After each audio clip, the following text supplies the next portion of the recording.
Hai teman-teman, perkenalkan nama saya Jody Kusuma Yuda dari Ilmu Kelautan Angkatan 2020. Di sini saya akan memaparkan materi LKNMPD hari pertama dan hari kedua yang dilaksanakan pada hari Sabtu dan Minggu kemarin. Untuk hari pertama, materi adalah Kak Alvin Hidayat. Beliau memberikan materi mengenai personal building, personal branding, minat bakat, cara menentukan bakat, dan beberapa tipikal orang dalam memiliki bakat. Personal building berasal dari kata build yang artinya membangun. Membangun di sini adalah membangun potensi yang ada di dalam diri kita sebagai media untuk menggapai sesuatu yang diinginkan. Apa sih bedanya sama personal branding? Personal branding itu citra agar orang tertarik. Minat dan bakat. Minat atau interest adalah keterkaitan pada suatu hal. Tertarik contohnya ingin tahu lebih banyak, termotivasi untuk tahu lebih banyak. Bakat merupakan kemampuan dalam diri yang unggul dari bidang lainnya yang dimiliki orang tersebut. Atau kemampuan dasar seseorang yang pada saat melakukan hal baru merasa mudah dan bisa cepat mempelajarinya. Cara menemukan atau menentukan bakat ada dua macam. Ada yang secara genetik dan ada yang harus berbaur dengan seseorang atau beradaptasi dengan lingkungan. Secara genetik atau nature dan lingkungan atau nurture.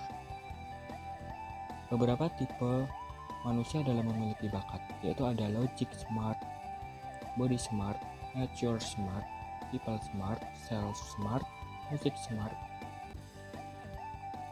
word smart, dan picture smart. Logic smart merupakan mereka yang unggul dalam hitung-menghitung dan suka menganalisis sesuatu. Body smart mereka yang suka olahraga atau kegiatan di luar ruangan. Nature smart mereka yang suka traveling, hiking, dengan tujuan yang berbau alam. People smart mereka yang suka bergaul dan mengikuti kegiatan sosial. Self smart mereka yang mampu mengintrospeksi diri sendiri, bersifat realistis dan suka bekerja sendirian atau individualisme. Ada music smart mereka yang mampu mengetahui komponen musik. Ada word smart mereka yang suka membaca, bercerita dan berbicara. Dan ada picture smart mereka yang tidak kesulitan dalam membaca suatu gambar seperti peta dan suka berimajinatif. Materi yang kedua adalah manajemen waktu. Manajemen waktu merupakan suatu soft skill dalam merencanakan waktu agar terkendali dan menciptakan produktivitas pada suatu orang. Cara manajemen waktu yaitu dengan bekerja keras tanpa memaksakan diri. Prinsip manajemen waktu ada 5 macam. Membuat skala prioritas, menyusun jadwal, bersikap tegas dan asertif, memiliki prinsip resistensi dan mengefisiensikan waktu yang dimiliki. Strategi dalam melakukan manajemen skala ada 3 macam. Komitmen dan konsisten, buat skala prioritas, bangun sifat proaktif. Skala prioritas ada 4 macam. Penting dan mendesak, penting dan tidak mendesak, tidak penting dan mendesak, tidak penting dan tidak mendesak. Tips and tricks yaitu know your limit, harus berani bilang say no, kontrol mood kamu, asking for help is normal, tanggung jawab, itu ada hambatan. Hambatannya adalah deadline, skala prioritas tidak disusun secara tingkat kepentingan, malas, gadget, rekan kerja atau partner. Solusinya adalah buat to-do list, tahu waktu, bijak bermain gadget, dan bersikap proaktif. Untuk hari kedua LKNMPD, yaitu materi dasar komunikasi yang dibawakan oleh Kak Esther. Ada 5 elemen komunikasi. Siapa yang mengirim informasi, isi informasinya apa, media untuk menyampaikan informasinya apa, siapa penerimanya, dan efeknya itu apa. Seni komunikasi merupakan bagaimana kamu berkomunikasi dengan berbobot dan tepat.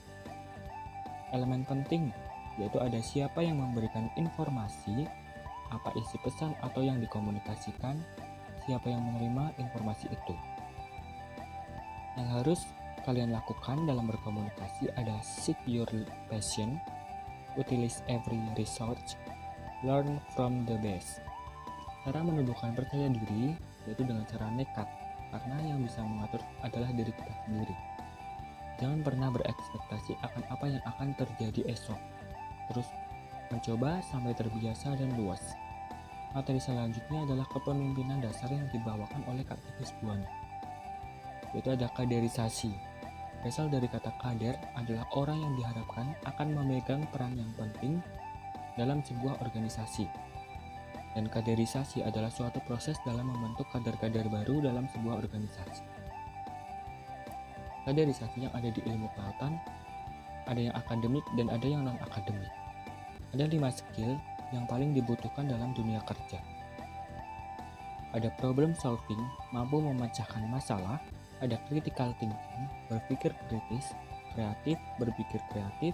Management people, mampu mengatur sesuatu hal. Dan collaboration skill, kemampuan berkomunikasi dengan orang lain.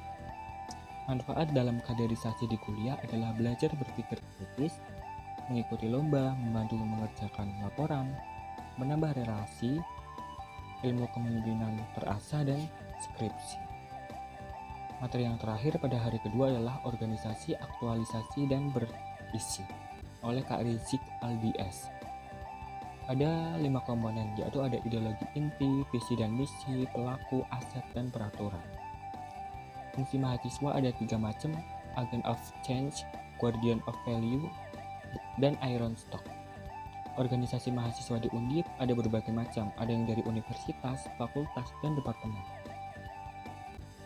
Ormawa sebagai wadah, yaitu mewakili mahasiswa dalam kegiatan kemahasiswaan, melaksanakan kegiatan kemahasiswaan, meningkatkan potensi diri, sarana kaderisasi yang unggul, dan mengembangkan dan melanjutkan pengetahuan akademis. Ada 2 macam skill, yaitu hard skill dan soft skill. Soft skill ada 2 macam, ada intrapersonal dan interpersonal.